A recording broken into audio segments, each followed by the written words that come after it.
বিটের রেসিপি তো অনেকেই অনেকভাবেই তৈরি করেছেন, তবে আজ আমি বিট দিয়ে যে রেসিপিটা তৈরি করব ঠিক এইভাবেই একদিন তৈরি করে খেয়ে দেখুন যে কতটা টেস্টি লাগে।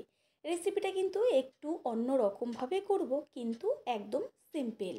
নমস্কার বন্ধুরা, শ্বশুর বৌমা রান্নাঘর অ্যান্ড ব্লগ চ্যানেলে সকলকে স্বাগত।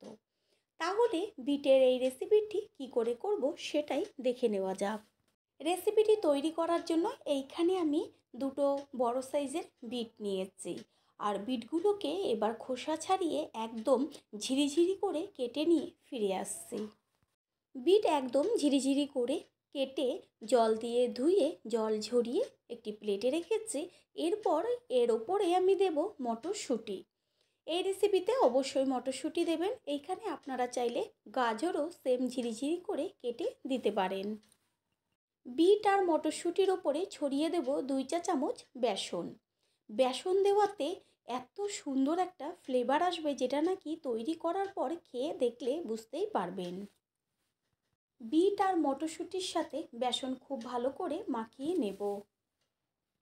গ্যাসের ওভেনে কড়াই বসিয়ে কড়াই গরম করে নিয়েছি। এরপরে দেব সর্ষের তেল। তেল গরম হয়ে গেছে। এবার গরম তেলের মধ্যে দিয়ে দিলাম ছোটো চামচের 1 চা চামচ কালো জিরে। ফোড়নটা তেলে ভেজে নিয়ে যখন একটা সুন্দর গন্ধ বেরোবে, তখন মাখিয়ে নেওয়া বিট আর মটরশুঁটিগুলো দিয়ে দেওয়া হলো। গ্যাসের ফ্লেম লোতে রেখে বিট আর মটরশুঁটি ভেজে নেব, কারণ যেহেতু বেসন দেওয়া রয়েছে প্রথমে কিন্তু কড়াইতে একটু লেগে যাবে। কোনো চিন্তার কারণ নেই, যখন ভাজাটা অর্ধেক হয়ে যাবে তখন কিন্তু সুন্দর কড়াই থেকে পুরোটাই ছেড়ে আসবে। তারপরে এর মধ্যে দিয়ে দিলাম লবণ, ছোটো চামচের 1 চা চামচ। লবণ দিয়ে খুন্তি দিয়ে ভালো করে নেড়েচেড়ে নিতে হবে। তারপর একটু ঢাকনা দিয়ে ঢেকে দেব ভাজাটা হবার জন্য। আর ঝালের জন্য দিয়ে দেওয়া হলো কাঁচা লঙ্কা। পুরনো বন্ধুদের সবসময় আমাদের পাশে এইভাবে থাকার জন্য অনেক অনেক ভালোবাসা। আর নতুন বন্ধুদের আমাদের চ্যানেল ভিজিট করার জন্য আন্তরিক শুভেচ্ছা ও ভালোবাসা।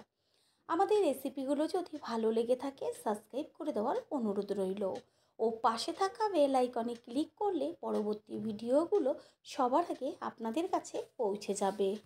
কড়াইয়ের ওপর ঢাকনা দিয়ে কিছুক্ষণ রাখার পরে কড়াইয়ের ঢাকনাটা সরিয়ে দিয়ে খুন্তি দিয়ে ওপর নিচ করে একটু বিটের ভাজাটাকে নেড়েচেড়ে নেব। বিটের মধ্যে সামান্য কেমন যেন একটা গন্ধ আসে। এই বেসন দিয়ে ভেজে নিলে কিন্তু গন্ধটা একদমই থাকে না, আরও সুন্দর একটা গন্ধ বের হয়। এর মধ্যে দিয়ে দিচ্ছি পোস্তর পেস্ট। এইখানে আপনারা পোস্তর পরিবর্তে সাদা তিলও ব্যবহার করতে পারেন। তারপরে এখানে কিন্তু কোনো রকম জল আমি ব্যবহার করব না, সামান্য একটু মশলা যে বাটি ছিল সেটা ধুয়ে জল। গ্যাসের ফ্লেম প্রথমে একটু হাই ফ্লেমে রেখে তারপরে মিডিয়ামে রেখে দেব। এই রেসিপি দিয়ে কিন্তু গরম গরম ভাত, রুটি, লুচি, পরোটা সমস্ত কিছুই কিন্তু খেতে লাগবে দুর্দান্ত। একদম নামমাত্র মশলা দিয়ে দুর্দান্ত স্বাদের একটা রেসিপি তৈরি হয়ে গেল। এইবার এর মধ্যে দেব কুচিয়ে নেওয়া ধনেপাতা। ধনেপাতাটা কেউ স্কিপ করবেন না।